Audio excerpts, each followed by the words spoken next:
여러분, 이 지상에는 완벽한 교회는 존재하지 않습니다.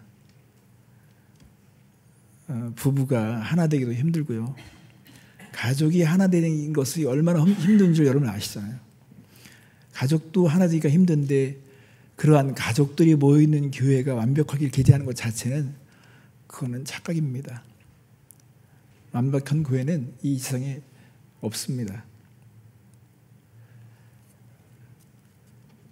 그런데 교회가 하나가 될 때가 있어요. 그게 뭐냐면 큰 시련을 만났을 때입니다. 도전에 직면했을 때, 핍박을 받았을 때는 교회가 딱 하나가 됩니다. 초대교회가 그랬어요. 초대교회는 지도자들을 막 감옥에 가두면서까지 복음을 전하지 못하는 현실을 만나자 성도들이 뜨겁게 기도했습니다. 그러니까 하나님의 능력이 막 나타나는 거예요. 기적이 나타나요. 하나님께서 막 후원해 주시는 게 보이는 것입니다. 그러니까 교회가 막 하나 됐어요. 그러니까 사람이 감동받았어요. 하나님 이렇게까지 도와주시는구나. 그러니까 가진 사람들이 자기가 가진 소유물을 막 내놓았어요. 그러니까는 성경 말씀에 보면요, 가난한 사람들이 없을 정도로 다 서로 공유했습니다. 이거를 공산주의가 카피한 건데 초대교회는 자발적으로 한 것이지 강제로 빼앗아서 한 게 아니거든요. 공산주의는 강제로 빼앗아서라도 사람들에게 평등하게 해준다고 그렇게 얘기하지만 인간의 속성을 모르는 거예요. 초대교회가 그렇게 서로 하나 되는 그런 정말 아름다운 천국 같은 모임을 누리고 있었습니다. 바나바 같은 사람은 대표적인 사람이죠. 그 사람은 자신의 전 재산을 다 사도의 발 앞에 두었습니다. 그러니요, 사람들이 칭찬을 받을 수밖에 없고 영원 받는 사람이 막 늘어나는 거예요. 이런 속도라면 삽시간에 온 천지가 막 하나님 나라로 변할 것 같아요. 이때 누가 제일 싫어할까요? 사단이죠.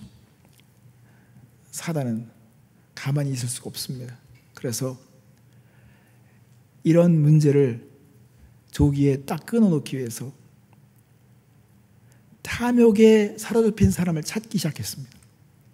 여러분, 외부의 공격으로 인해서 교회가 더 탄탄해지잖아요. 그러면 내부 안에 균열되는 현상을 일으키는데 그게 탐욕의 사람들을 찾습니다. 에덴 동산이, 그 아름다운 에덴 동산이 왜 주인을 잃었습니까? 그게 뭐냐면 아담과 하와가 탐욕에 사로잡혀서 그런 것입니다. 여러분, 탐욕에 사로잡힌 사람들은요, 비교하기도 하고요. 탐욕이라고 하는 것은 다 갖고 싶은 거잖아요. 그러니까 아나니아와 삽비라라는 사람이 교회에서도 인정받고, 교회에서도 존경받고, 교회에서도 영적인 사람이라는 인정을 받고, 그러면서도 세상의 것도 갖고 싶은 거죠. 이게 탐욕이죠. 영적인 사람을 보이고 싶은 거예요. 왜냐하면 바나바 같은 사람이 재산을 막 내놓으니까 사람들이 바나바에 대해서 칭찬하고 존경하니까 나도 재산을 바치면 저 사람들이 나를 존경하겠네.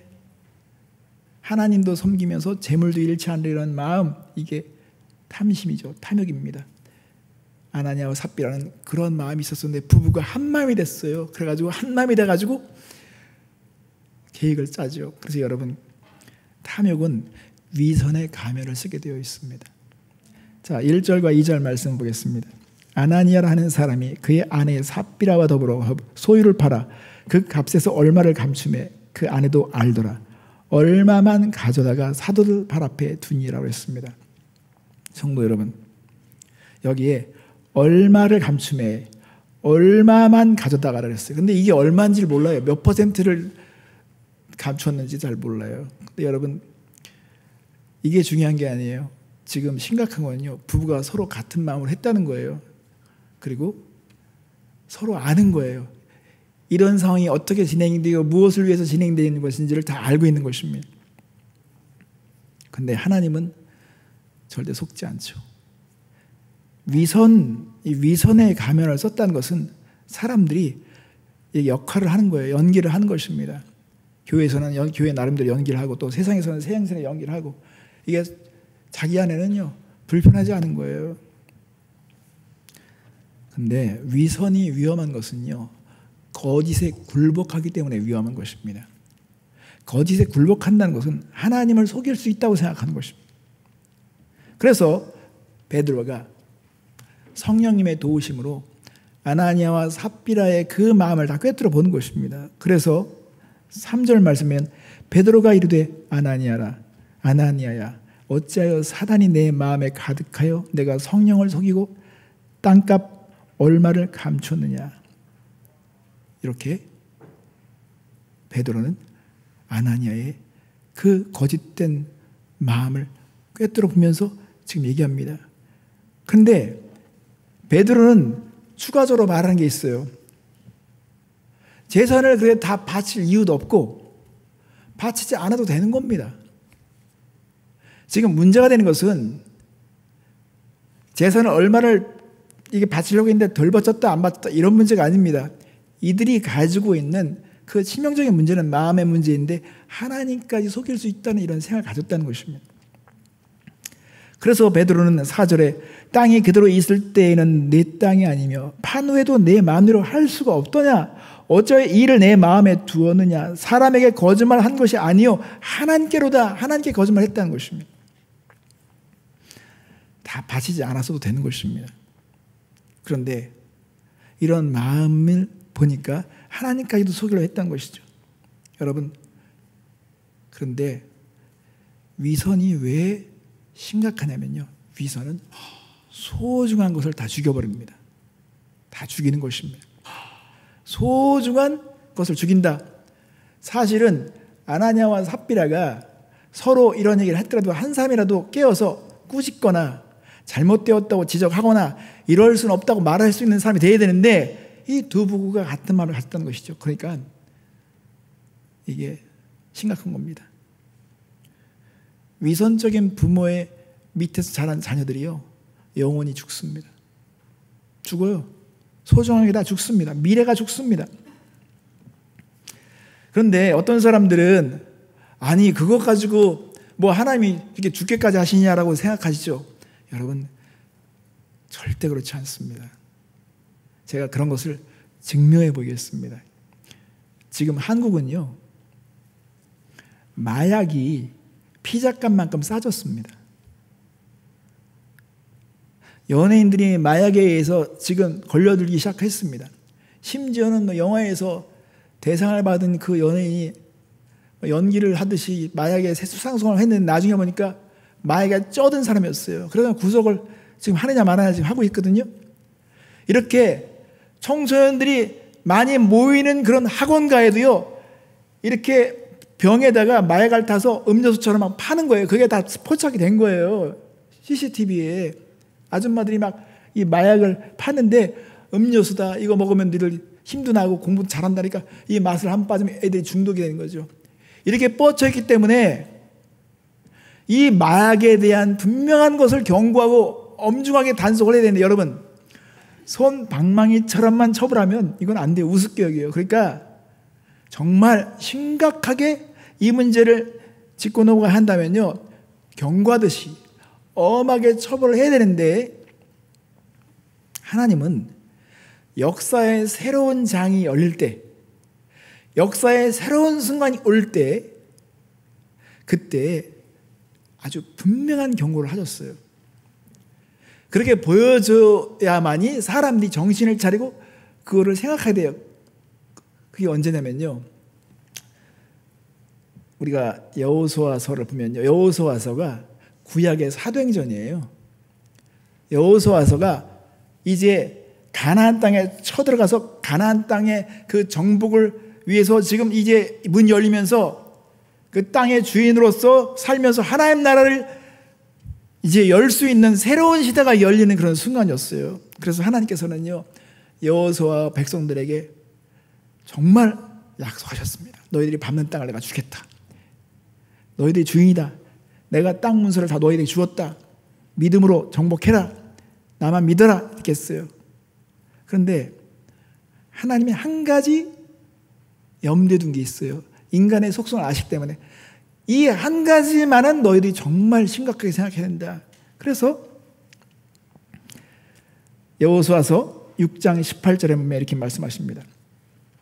너희는 온전히 바치고 그 바친 것 중에서 어떤 것이든지 취하여 너희가 이스라엘 진영으로 바치는 것이 되게 하여 고통을 당하게 되지 아니하도록 오직 너희는 그 바친 물건에 손대지 말라.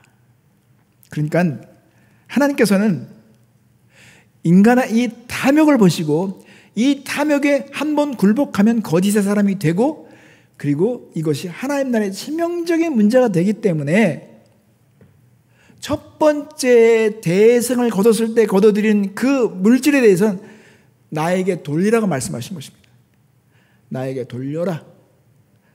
여러분, 한 번 거짓말 하잖아요. 두 번 거짓말하는 건 더 쉬워져요. 계속 거짓말하는 게 더 쉬워져요. 근데 한 번 믿음으로 딱 결단하고 순종하잖아요. 그러면 그 다음 순종하는 게 또 쉬워요. 그러니까 거짓된 사람이 되는 길도요, 한 번 거짓말을 함으로부터 시작되는 거라면, 옛날에 그런 거 있잖아요. 좀도둑이 소도둑 된다고 그러잖아요. 바늘도둑이 소도둑 된다고 그러잖아요. 그것처럼 하나님께서는 이 첫 번째 전쟁에 승리를 거둔 다음에 이 백성들이 그 여리고 성 안에서 막 땅에 막 널브러져 있는 금은 보화들을 보면서 눈이 뒤집어질 걸 아셔가지고, 내가 분명히 말하는데 이것에 대해서 너희들이 내게 돌려야 돼. 이게 너희들의 믿음의 표현이고 나를 신뢰하는 증거다. 그래서 여호수아 6장 18절에 그렇게 말씀하신 거예요. 너희는 온전히 바치고 그 바친 것 중에서 어떤 것이든 취하여 너희가 이스라엘 진영으로 바치는 것이 되게 하여 고통을 당하게 되지 않도록 오직 너희는 그 바친 물건을 손대지 말라. 이거는 지금 전쟁을 하기 전이에요. 전쟁을 하기 전에, 여리고 성을 전쟁을 하기 전에 말씀하신 거예요. 그런데 6장 27절에 보세요. 여호와께서 여호수아와 함께 하시니 여호수아의 소문이 그 온 땅에 퍼지니라. 그러니까 믿음으로, 예수님 하나님께서 말씀하시다 믿음으로 여리고 성을 돌면서 그들이 뭐 전쟁 전술을 배워 이긴 게 아니에요. 하나님을 신뢰함으로써 하나님께서 그 여리고 성을 무너뜨려 줬어요. 그러니까 하나님께서 후원해 주신 것이죠. 그러니까 많은 주변 나라 막 소문이 들리는 것입니다. 정말 대단하다. 무서운 신을 저들은 섬기고 있다. 그것처럼 초대교회는 하나님께서 함께 하시니까 옥문이 막 열려요. 베드로가 막 이렇게 감옥에 갇혀도 하나님께서 막 땅을 흔들어서 옥문 열려서 그냥 설설 걸어 나오게 천사를 보내서 말이니까 사람들이 하나님의 그 후원을 받아서 자기 가진 것을 내놓고, 그러니까 천국을 경험하기 시작하는 것입니다. 그런데 역시 하나님께서 경고하셨듯이 꼭 탐욕에 사로잡힌 사람이 있다는 것입니다. 7장 1절 말씀을 보면, 여호수아서 7장 1절, 이스라엘 자손들이 온전히 바친 물건으로 말미암아 범죄하였으니 이는 유다 지파 세라의 증손 삽디의 손자 갈미의 아들 아간이 온전히 바친 물건을 가졌습니다. 여호와께서 이스라엘 자손들에게 진노하시니라. 성도 여러분, 하나님이 가진 물건을 가졌기 때문에 째째하게 그것 때문에 진노하신 게 아니에요. 이런 이 시험을 이들이 통과해 주기를 바랬는데, 이 시험을 정말 잘 통과하면 이제 계속 하나님께서 보장해 주실 수 있는 길이 열리는데, 아간이라는 사람은 그 금은 보화를 보자마자 눈이 뒤집어지는 거예요. 저거 내가 하나만 가지면 내가 몇 년 동안 먹고 살겠다. 이걸 내가 왜 이 중요한 순간에 이걸 내가 갖지 말아야 돼? 갖지 못하느냐? 그래서 그걸 숨겼습니다. 하나님 다 보시죠. 그런데 하나님께서는요, 진노하셨습니다. 이겁니다. 사람들은 항상 이 탐욕. 여러분, 그래서 예배에서는요, 우리가 하나님으로 만족하는 걸 배우는 거예요. 예배는 하나님으로 만족하는 걸 계속 배우는 거예요. 그래서 예배에 있어서 가장 큰 적은요, 탐욕이에요. 사람이 탐욕을 가지면 우상에게 달려가죠. 탐욕 때문에 우상을 섬기는 거예요. 여호수아서 7장 5절 말씀이면 하나님은요, 여기에 대해서 분명한 교훈을 주시기 원하셨습니다. 그냥 넘어갈 수 없어요. 그래서 그 다음에 아이성 전투. 참 이 아이성 전투가 우리나라 말과 좀 비슷한데요. 워드플레이 보면 아이 같은 성, 아주 조그만 성, 아주 베이비 성이에요. 이 작은, 정말 여리고 성에 비하면 비교도 안 되는 아주 작은 그 성 앞에서 하나님은 패하게 하십니다. 7장 5절면 아이 사람이 그들을 36명쯤 쳐 죽이고 성문 앞에서부터 스바림까지 쫓아가 내려가는 비탈에 쳤으므로 백성의 마음이 녹아 물같이 된지라 그랬어요. 그러니까 완전히 패한 것입니다.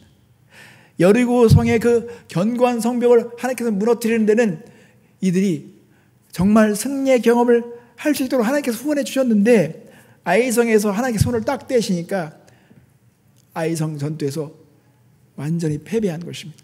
그러니까 여호수아는 이건 이해할 수 없는 일입니다. 여호수아는 이것은 받아들일 수 없는 일이에요. 이게 뭐가 문제가 있다.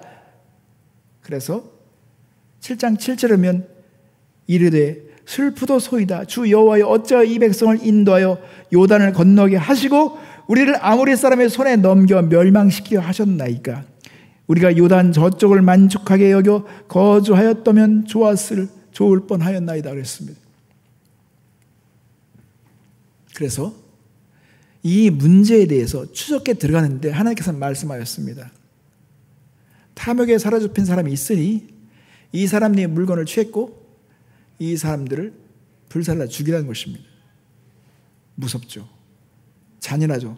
여러분, 하나님은 사랑과 자비의 하나님이시지만 공의의 하나님이십니다. 아나냐라는 사람의 그 아나냐라는 이름이 은혜롭다는 뜻이에요. 아나냐가 은혜롭다는 뜻이에요. 삽비라는 아름답다는 뜻을 가지고 있어요. 그런데 아나냐는 은혜롭다는 그런 뜻을 가졌지만 거룩하신 하나님에 대한 교훈을 받아야 되는 것입니다. 삽비라는 아름답지만 마음은 추했습니다. 그래서 하나님께서는 이제 이 아간이 숨긴 이 상황을 아시고 이제 조사에 들어가게 하시죠. 이런 과정 속에서 아간이 그런 걸 느꼈으면 빨리 회개하고 물건을 내놨어야 되는데 계속 모른 척하는 걸, 이게 위선이죠. 탐욕에 그렇게 꽉 붙잡고 있는 거짓 사람이 되게 하는 것입니다. 7장 15절 말씀이면 온전히 바친 물건을 가진 자로 뽑힌 자를 불사르되 그와 그의 모든 소유를 그리하라. 이는 여호와의 언약을 어기고 이스라엘 가운데 망령된 일을 행하였음이라 하셨다. 성도 여러분, 아간이 탐욕에 사로잡혀서 거짓의 사람이 되니까 가족들이 다 불타 죽죠. 소중한 것을 다 죽이게 됩니다. 다시 우리가 사도행전으로 들어오면 삽비라에 대한 사례를 보겠습니다. 삽비라는 남편이 베드로를 만나서 헌납하러 가서 지금 3시간째 돌아오지 않고 있는 거예요. 그러니까 삽비라가 무슨 일 있나? 그래서 궁금해가지고 자기가 찾아갔어요. 베드로를 만나러 찾아갔어요. 그러니까 베드로가 5장 9절 말씀에 삽비라에게 말합니다. 베드로가 이르되 그 땅 판값이 이것뿐이냐? 내게 말하라 하니 이르되 예, 이것뿐이라 하더라. 여러분, 아직까지도 뻔뻔하게 그렇게 이거 다 가져온 거예요. 우리 재산 다 가져온 거예요. 이것뿐입니다 라고 말하고 있었습니다. 그러자 베드로는 9절 상반절이면 베드로가 이르되 너희가 어찌하여 꾀하여 주의 영을 시험하려 하느냐. 성도 여러분, 탐욕은 위선의 가면을 쓰죠. 위선은 거짓에 굴복해요. 그래서 하나님을 시험하려고 하고 하나님을 속일 수 있다고 생각하는 것입니다. 하나님조차도 이건 모르겠지? 아닙니다. 그러니까 베드로가 5장 9절 하반절부터 10장 상반절 보면 보라, 내 남편을 장사하고 오는 사람들의 발이 문 앞에 이르렀으니 또 너를 메어 내 가리라. 지금 내 남편이 지금 죽어서 장사하고 오는 사람들이 지금 여기 문 앞에 이르렀어. 너도 죽을 거야. 곧 그가 베드로의 발 앞에 엎드려도 혼이 떠나는지라. 성도 여러분, 위선은 소중한 걸 죽입니다. 가족들이 죽습니다. 적어도 한 사람이라 끼어서 정하고 꾸짖고 이건 안 된다라고 말했어야 되는데, 초대교회 같은 그런 성령이 충만하게 역사하는 교회 안에서도 이런 탐욕의 사람들이 있었다는 거예요. 그래서 교회는요, 완전하지 않죠. 성도 여러분, 탐욕은요, 어떻게 소중한 걸 죽일까요? 교회의 증거를 죽입니다. 교회의 증거를 죽여요. 어떻게 죽입니까? 위선적인 신자들이 사업장에서 사람을 속여서 피해를 주고 교회를 다닌다면서 장로라고 하면서 권사라고 하면서 집사라고 하면서 그들이 위선적인 것으로 사람의 것을 착취하고 탐욕이 사로잡혀 거짓말하고 그랬을 때 세상 사람들이 그걸 겪으면 뭐라 할까요? 내가 저래서 내가 교회 안 나가. 내가 저래서 안 믿는 거야. 내가 죽으면 죽었지 안 믿어라고 말하는 거야. 그 사람들은요, 이 복음을 받아들이지 않겠다는 거야. 내가 죽으면 죽었지 안 받아들이는, 그러니까 증거 자체를 죽이는 것입니다.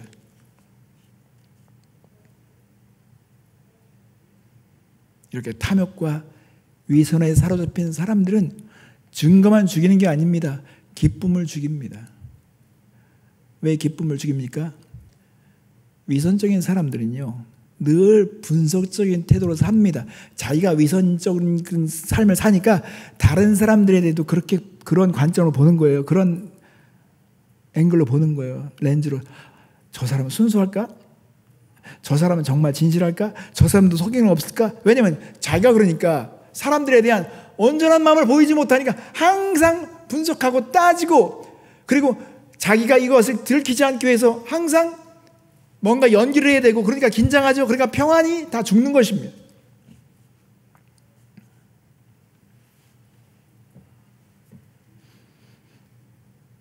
아나니아와 삽비라가 혼이 떠나 죽었습니다. 이것은 지나친 게 아닙니다. 오는 모든 세대에 하나님의 교회 안에 절대 있어서는 안 되는 이 탐욕이 결국 우상으로 달려가게 만들고, 알지도 못하게 자녀들이 죽어가고, 그리고 증거를 다 빼앗고 기쁨을 다 무너뜨리고 평화의 관계를 다 깨트려버리는 이런 탐욕과 위선을 하나님께서 경고를 하셔야 되는데 솜방망이처럼 할 수는 없었던 거예요. 이것만 생각하면 사람들이 분명한 교훈을 받을 수 있도록 하신 것입니다. 성도 여러분, 그래서 초대교회는요, 이런 상황을 경험하면서 두려움에 빠졌습니다. 5장 11절에 보면 온 교회와 이 일을 듣는 사람이 다 크게 두려워하니라. 이런 두려움은요, 사실은요, 나쁜 두려움이 아닙니다. 저는 이거를 경건하고 좋은 건강한 두려움이라고 생각합니다. 이런 두려움이 초대교회에 있었습니다. 교회는요, 경건한 두려움이 있어야 됩니다. 하나님에 대한 두려움이 있어야 돼요. 그렇지 않으면 사람들이 쉽게 탐욕에 빠지고 위선적인 사람이 되는 것입니다. 하나님 앞에서의 삶을 살아가는 태도가 흐트러지게 되어 있습니다. 그런데 여기서 끝나면 안 되죠. 여기서 끝나면 절대 안 됩니다. 하나님은 우리가 두려워하는 존재로만 멈추기를 원치 않습니다. 두려워한다는 것은 좋은 징조이긴 하지만 이것이 근본적으로 해결된 게 아닙니다. 두려우니까 하지 말아야지. 그거는 자기에게 손해가 날 것 같으니까 안 하는 거죠. 그것은 되게 소극적인 것이고 이것은 오래 가지기가 힘든 것입니다. 그래서 우리는 지난주에도 우리가 조현영 목사님께도 말씀을 들었지만 감사와 만족을 계속 키워가야 됩니다. 감사와 만족을 키워가야 돼요. 사도 바울이 고린도전서 15장 10절을 보면 그러나 내가 나 된 것은 하나님의 은혜로 된 것이니 내게 주신 그의 은혜가 헛되지 아니하여 내가 모든 사도보다 더 많이 수고하였으나 내가 한 것이 아니요 오직 나와 함께 하신 하나님의 은혜로다.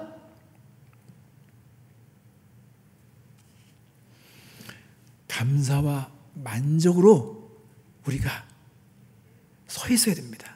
그렇지 않으면 안 됩니다. 제가 늘 비유 들잖아요. 진짜 배가 부른 사람은요, 먹는 시험을 능히 이길 수가 있어요. 토하다가 먹은 사람은 어떤 음식 줘도 그냥 나 안 먹으라고 말하는 거예요. 이건 내가 연기하는 게 아니에요. 그냥 먹기 싫어 빨리 가져가. 이거는 내가 율법적인 게 아니라 내가 정말 배가 불러서 막 토할 것 같으니까 배가 너무 부르니까 안 먹어도 돼. 진정으로 누군가에 먹을 수 있도록 건네줄 수 있는 마음이 있어요. 그러나 배가 고픈 사람은요, 위선과 가식이 진행됩니다. 먹고 왔어요? 드세요? 뭘 먹고 와? 지금 배가 고픈데. 막 배가 고픈데도 그래도 집에 가서 막 후회하지. 내가 그때 먹을 걸 먹었어야 되는데 내가 왜. 그것처럼 진리로 배부른 사람들은요, 진정으로 봉사자가 되는 거예요. 그것처럼 감사하고 만족해야 되죠. 제가 한 번은 가든그룹의 어떤 큰 대형 슈퍼마켓을 딱 들어갔는데요. 와, 요즘에 슈퍼마켓은요, 일본 각 민족마다 정말 잘 나가는 음식들이 막 다 들어와 있더라고요. 근데 제가 딱 보는데, 와, 정말 너무 많은 거예요. 근데 제가 생각했을 때 딱 떠올랐죠. 만약에 하나님께서 종원아, 여기서 네가 정말 요거 하나만 네가 평생 영원토록 안 먹을 수 있으면 나머지는 다 네 거 줄게. 여러분, 축복입니까? 아닙니까? 말하자면 축복이 아니에요. 응. 그런데 저는 그랬어요. 이거 내가 먹을 게 이렇게 많은데 이거 하나 못 먹는 것 때문에 내가 왜 그것 때문에 불만을 삼아야 돼? 감사해야죠. 와, 이 모든 걸 다 주시다. 이거 하나만 포기하면 내가 이걸 다 갖는 거야? 그건 특권이죠. 감사죠. 그런데도 탐욕에 사로잡힌 사람은요, 요것 때문에 불만하는 거예요. 왜 다 주시고 요걸 안 주시냐? 그게 에덴 동산의 이야기죠. 하나님은 에덴 동산에 모든 걸 다 주시고 요거 하나만 내게 돌리라고 말씀하셨습니다. 그래도 주인이 누구니가 알아보려면 사인이 있어야 될 거 아니야. 요거 하나만 네가 내게 돌리면 주인을 아는 걸로 인정해 줄게. 그리고 나머지는 다 네가 주인 노릇해라. 이건 특권이고 축복이 있는데, 에덴 동산에서요, 아담 하와는요 계속 요것만 바라보고 있는 거야. 요 앞에서 모여 있는 거야. 뱅뱅 돌아. 얼마나 불행해. 그러니까 우리가 아는 게 아닌 게 아닙니다. 감사해야 되죠. 만족해야 되죠. 아침마다 일어나면서 심장이 뛰고 있으니까 얼마나 감사해요. 아직까지도 방학 한 번도 안 했어. 애가 쉬겠다가 방학 한 적이 없어. 여전히 뛰고 있어. 이거 뛰는 게 좀 신기해. 여러분, 감사할 걸 생각하면요 너무 많죠. 그리고 제가 뭡니까? 우리 자신이 하나님의 은혜로 된 것이 아닙니까? 그래서 감사하는 마음을 계속 우리가 잃어버리지 않으면 우리는 탐욕에 사로잡힐 수 없습니다. 그래서 탐욕의 적극적인 대처는요, 진정한 만족을 경험하는 것입니다. 더 나아가서 우리가 탐욕과 위선의 피해자가 되지 않기 위해서는요, 내면을 건축하는 데 관심을 가져야 됩니다. 왜냐하면 대부분 다 위선 이런 것들은요, 보이는 사람이 보이는 것에 대한 것에 비중을 두는 거예요. 그래서 연기를 하죠. 모방을 하죠. 예수님을 닮는 것이 이런 거지. 여러분, 생화와 조화의 차이는요, 색상의 차이가 아니에요. 냄새까지 흉내내요. 중요한 건 생명의 차이입니다. 생명의 차이예요. 내가 모방하는 거는요, 한계가 있어요. 근데 내 안에서 역사하시는 예수 그리스도의 생명, 이 생명을 우리가 정말 의식하며 살고, 생명이 연결돼서 살잖아요. 너희는 내 안에 거라, 내 말이 너희 안에 거하면, 하나님께서 이렇게 말씀하셨습니다. 그래서 빌립보서 2장 13절에 보면 너희 안에서 행하시는 이는 하나님이시니 자기의 기쁘신 뜻을 위하여 너에게 소원을 두고 행하게 하시나니라고 말씀하셨습니다. 우리 안에서 행하시는 일을 믿어야 합니다. 기쁘신 뜻을 두고 행하시는 일을 믿어야 합니다. 하나님은 소원을 두고 행하십니다. 초대교회는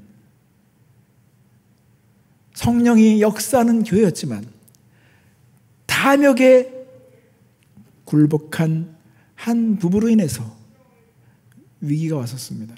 하나님께서는 여기에 대한 분명한 경중을 울리게 하기 위해서 손을 대셨습니다. 이것은 지나친 것이 아니라 하나님께서 오는 모든 세대에게 알려주시기 위한 교훈이 있기 때문에 어차피 잊지 못할 만큼 심각한 문제를 지적하시려 했던 것입니다. 위선은 소중한 것을 죽입니다. 증거를 죽여요. 우리의 증거를 죽일 것입니다. 기쁨도 죽일 것입니다. 우리의 모든 관계와 평안을 죽이게 될 것입니다. 그런데 여러분, 우리가 찬양할 때 내 모든 것 드립니다 라고 하죠. 우리가 지금 살아있는 것 다행이에요.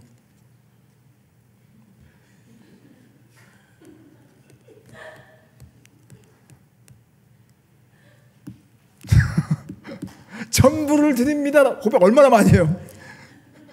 지금 우리가 살아있으니 얼마나 다행이야. 이것도 감사해야 돼. 그러니까 여러분, 하나님의 은혜,